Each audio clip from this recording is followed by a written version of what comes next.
Hello everyone, how are you all doing? I'm sure the learning experience with Let's Speak has been great for all of you and you're following the channel and also the videos that we are producing. Today we have a session on vocabulary. Now, before that, don't forget to subscribe to my channel and also write to us. Vocabulary is the term given to words that we use in a language. So every language has some vocabulary. Now when I say some vocabulary, what do I mean? Vocabularies are the ones which are common as well as the uncommon or rarely used.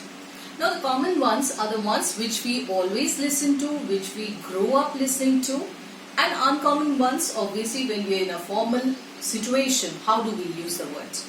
That we won't be using every other day, or when we are in an emergency situation, what are the words we use? That we won't be using. So pertaining to the situation, condition and the environment we choose our vocabularies. Now everyone who is in learning mode always say we have a problem with vocabulary. But actually what I feel is their fear.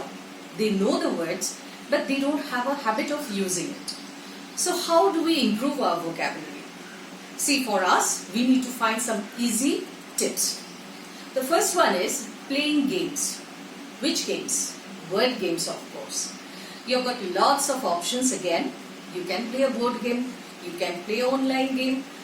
To develop your vocabulary, nothing can be better than this. Because this also inculcates the quest to learn more, to learn new words. You know, while playing something of a word game, we suddenly come across a word or we create a word. Then we search in the dictionary. Is it there? Does it have a meaning? So that way you are developing.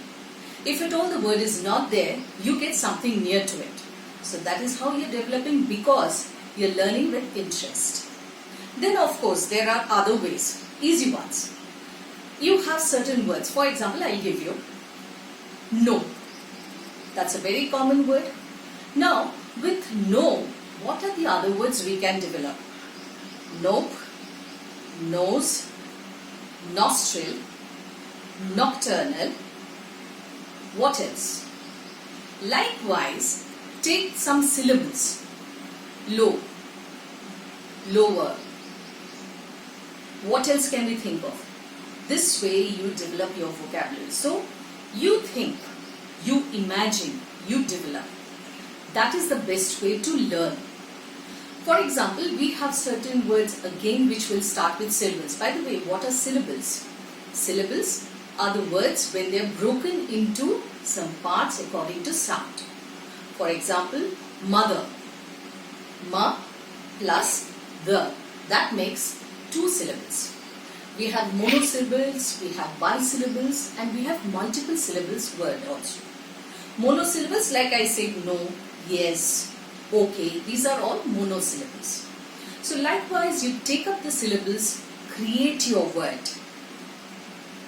After this, you must have heard about tongue twisters. What are those? These are some poem or short rhymes that we create or that we listen to, which are said to improve our language. How? It helps our pronunciation also as well as vocabulary. The common ones, I'll repeat the common ones only. One is quite importantly, of course I've taken it from the middle. She sells seashells at the seashore. Now, what is the advantage? Where is the vocabulary? Of course, pronunciation is there. And if you bifurcate each and every word, they have different meaning, different implication in this sentence. One more. How much wood would a woodchuck chuck if a woodchuck would? As much oil that a gumboil boils if a gumboil could boil oil. Seems like LKG days, doesn't it? But try to say it very fast. Can you do it? If you can, what are the meanings of the words? You can create your own tongue twisters. It doesn't have to be something that you follow. You see where you have a problem, which are the words you are not able to pronounce, which are the vocabulary you are trying to incorporate. Definitely you'll have a set of vocabulary which you want to use but you can't. Make a sentence with a meaning. Try repeating it. You create your own tongue twister and that is how you learn. Next, one more important thing is identify the fillers. For example, many people would say you know as a filler. For every sentence they use it. For example, if you wanted to say, you know the experiment was successful. Instead of you know, what else can you say? What other vocabulary can you use? Undoubtedly, the experiment was successful. Unbelievable, the experiment was successful. So there are so many things you can replace.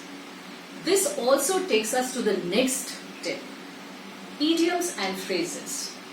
Idioms and phrases work wonders when you want to improve your vocabulary. They not only uplift your language, but they make you a very learned person in front of others. For example, after the pandemic, I am going to paint the town red with my near and dear ones.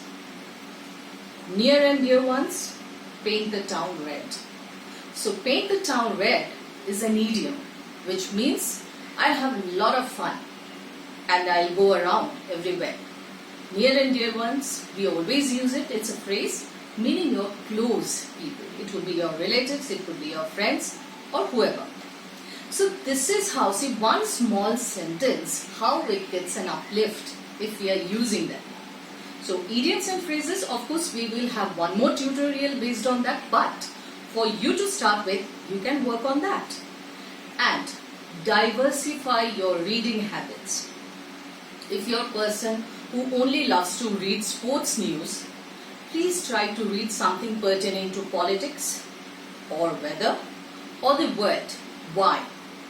That will improve your word knowledge, you'll learn new words, you'll understand the application and you'll try to apply. Again, our main aim is to diversify, so this comes as a major help. I'm sure this session was very useful for you. Keep watching. Let's speak with precision. Thank you.